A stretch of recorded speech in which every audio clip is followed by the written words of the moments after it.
being publicly shamed or belittled online, especially repeatedly, can erode a person's sense of self-worth and belonging.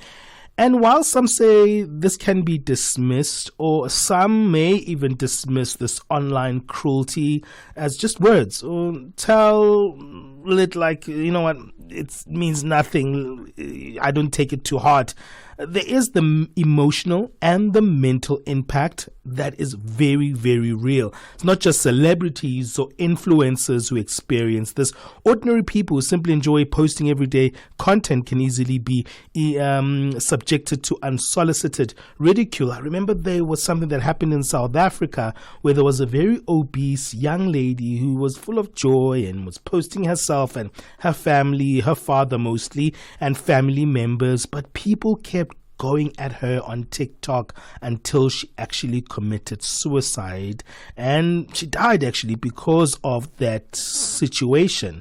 And afterwards, there were a lot of people on TikTok saying, oh, we're so sorry this happened to her. And why are people actually doing this, speaking negatively? And why are they body shaming? But at that time, it's too late. The person is no longer with us. We're going to be speaking about that today and figuring out how do we navigate the negative landscape of social media. Mongezi Mtati is the Senior Brand and Marketing Strategist at Roger Wilker on the line. Mongezi, welcome on the show. Thank you. Thanks for having me, Benjamin. Good morning. Yeah, I mean, sometimes it happens in a way that you don't actually expect it. I mean, when I cite this young girl who was actually body shamed for her obesity,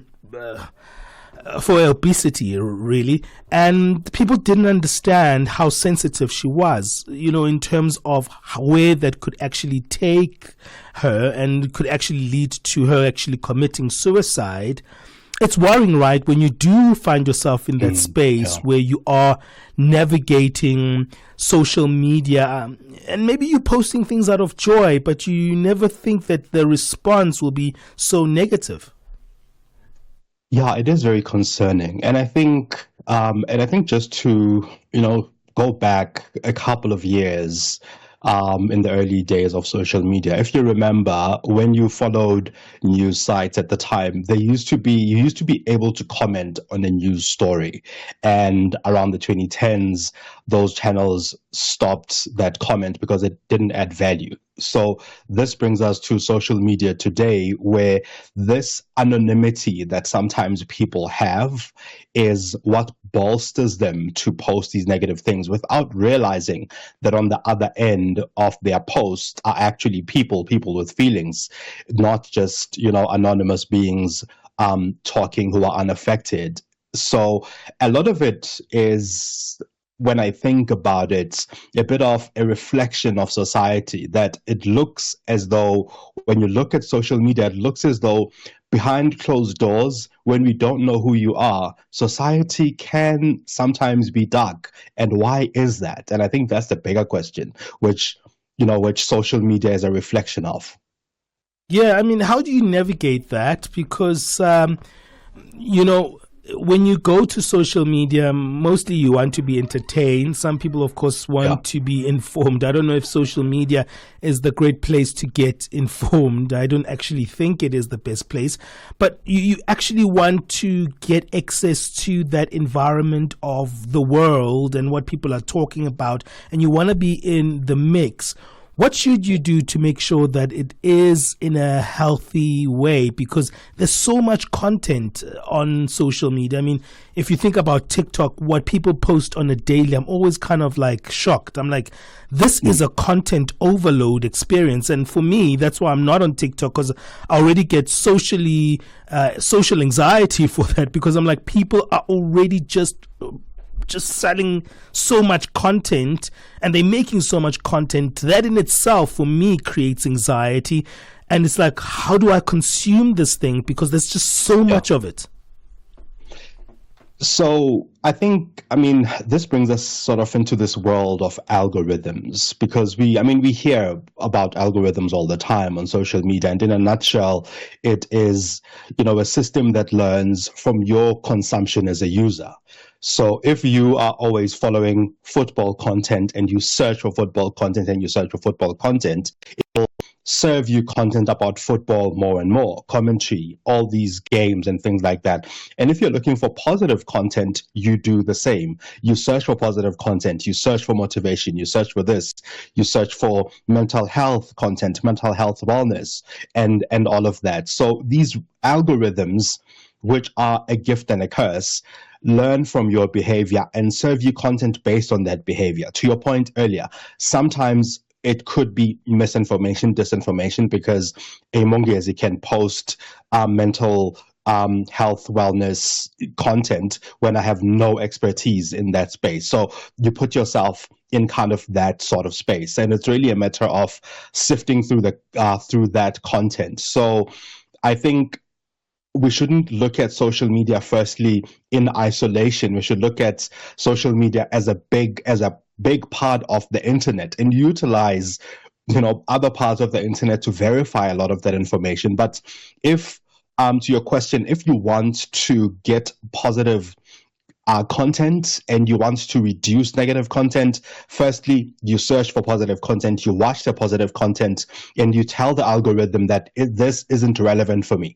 On TikTok, for instance, you're able to say, I don't like this, or this isn't relevant for me. And then it starts learning what you like, what you comment on. So that's how you do it on the one side of it. The other side of that is also, I feel like it starts with us. Yeah, it starts with us as people, as humanity, the things that we reward, because the negativity, unfortunately, the negativity is rewarded. It's rewarded with likes. It's rewarded with comments. It's rewarded with people liking content that is posted that is toxic.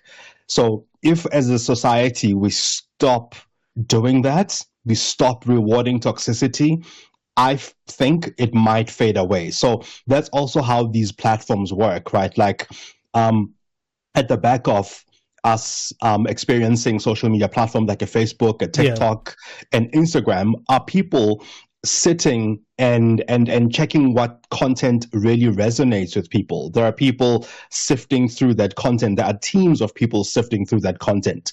And if we as society keep rewarding a certain kind of content, it will proliferate.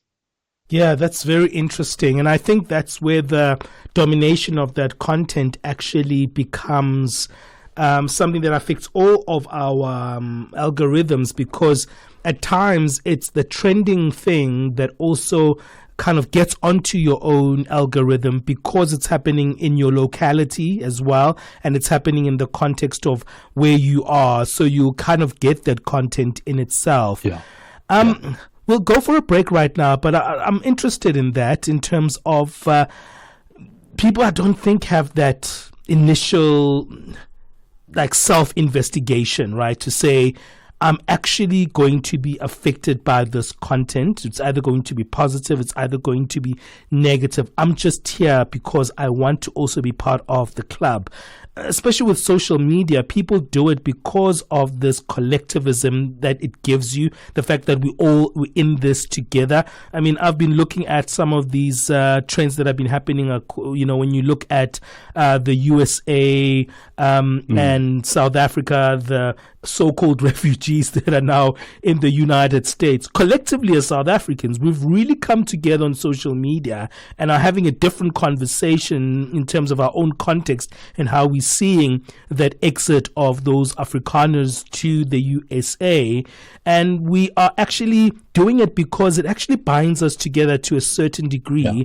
And that's the thing about content. We're watching the same content at the same time, and most of it can be negative content, but it doesn't matter what the nature of the content is. We're doing it because we've got that mass communications culture where we're doing it because other people are doing it. And maybe we can unpack that a little bit and how that actually works with the health of our mental health and how we see ourselves. We'll look at that theme after our break. Get set and be ready to go. On the Move with Palesa and Benjamin Mushatama. It's all about the drama. And one thing about drama is that it will definitely get the clicks going. And if you're one of those people that love yourself some good drama and are entertained by drama, your social media algorithm will probably show you that, right? From seeing old shows of dramatic, TV shows that people are fighting, screaming at each other, or maybe even celebrity gossip. What's happening next? Who divorced who came for who's taking who to court? That's also pretty dramatic. But also there are many other ways that we take in some drama or even negative content on our social media platforms. We're finding out a little bit more coming from a study that shows that constantly exposing yourself to negative online interactions can help you experience increased feelings of anxiety, depression, and low self-esteem. We're still having this particular conversation with senior brand and marketing strategist Mongezi Mtati chatting to us about this. Well, Mongezi, I feel like the most obvious thing to look at would be the negative social media interaction that's directly associated with you. So the online bullying, maybe you being a part of bullying somebody else. But there is another form that we don't actually pay attention to that could actually be even more harmful because we don't see it as negative content, and that's all that drama. Your social media algorithm showing you, people who are fighting, celebrity gossip, and we're like, oh, did you see what happened to whoever? Did you hear who took whoever to court? Did you see what happened on Keeping Up with the Kardashians or anything like that? The Mummy Club, and you named them, these reality TV shows where drama is at the center of it all. We think it's just entertaining, but it's actually bringing to us more harm than good. Definitely. So I think the thing that we kind of have to be aware of on these platforms quite a lot is that you are paying with your time. You're paying with your attention. Social media platforms are here to sell advertising, firstly. So the more something is popular, the more we consume it, the more that particular piece of content becomes shared on our timelines on social media platforms. So to your point about, the drama, the things that we watch, the things that give us, I think in psychology is called the dopamine hits, this excitement, this high, this sugar, this rush that you get from sugar, for instance. If you constantly consume that, your mind and your mental space gets used to this idea of me chasing this high, me chasing this sugar rush. And as we all know, it's easier to watch TV than it is to read a book. So you must do the thing that feels like reading a book all the time on social media for you to be served content that feels like reading a book, content that is informative, content that doesn't necessarily go to drama all that much, and content that really serves you as a person, because that is the kind of content that improves your mental health. But then again, we shouldn't, I think if we want to improve our mental health and mental wellness, we should potentially use social media less. I know that, I talk about social media for brands all day, but actually for people, for you to be healthy and for you to be a good contributing member of society, sometimes you need to decompress. You need to disconnect from some of these platforms and be outside and not be on your phone. And I think the idea that you are anonymous, you are not known, that you're not using your real name, using your real picture, is what bolsters some of this negativity. And to be honest, some of it is done by bots, not actual real people. And that's also, it's another layer, the bots themselves, and how they really impact you. But if you realize, and I'm sure it's hard for people to actually associate perhaps their raised anxiety, their diagnosis of depression, or maybe their raised self-esteem issues to the content that they live there, that they watch on social media. How can you be more intentional with your algorithm if you do, get a chance to actually associate some of these feelings with your content? How can you be more intentional in what you absorb on social media? great question. So the first thing you need to do is curate the people you follow. So I know it's easier to follow people who serve you the drama, who serve you the entertainment, who give you that sugar high, that rush. But if the people that you follow on any platform are people who serve you that kind of content, that's predominantly the content you'll be served. So that's the first place you start. Follow the kind of content that empowers, follow the kind of content that is positive, follow the kind of content that does all of those things, because that's what you'll be served. That's number one. The second thing to do is search on the platform itself, search for content search for positive content that empowers you, and watch that kind of content, hit like on that kind of content, comment on that kind of positive content, because that's what you'll be served. The platform learns from that. And it's likely also that the ads that you are served are for that. So if you are liking that kind of content, it's likely that when an advertiser advertises an event that is positive, that is along the same lines as content you consume, that it will be served to you. That's how you improve it. That's another thing. Another part of how you could improve this is, sadly, we don't realize the impact of search and social media. We see social media as in isolation, but actually social media as part of the internet is a very important thing. So if I'm constantly searching for cars on Google or wherever, if I'm constantly searching for cars, these platforms will learn to serve me content about cars, because it's likely that I will also like cars on X, on Facebook, on Instagram. If I'm constantly searching for things about beauty, and the beauty industry was also under fire quite a bit for also being toxic, because there's toxic. The thing about social media is there's both extremes are true. There's toxic negativity, and there's also toxic positivity, where you are so ultimately positive that it looks like you are unaffected, making you seem less human to your followers, and therefore the people who follow you feel as though they also need to constantly be positive, because if they aren't, they don't live up to their idol, or whatever the case is. So there are all these things, but to improve it, you have to improve what you consume.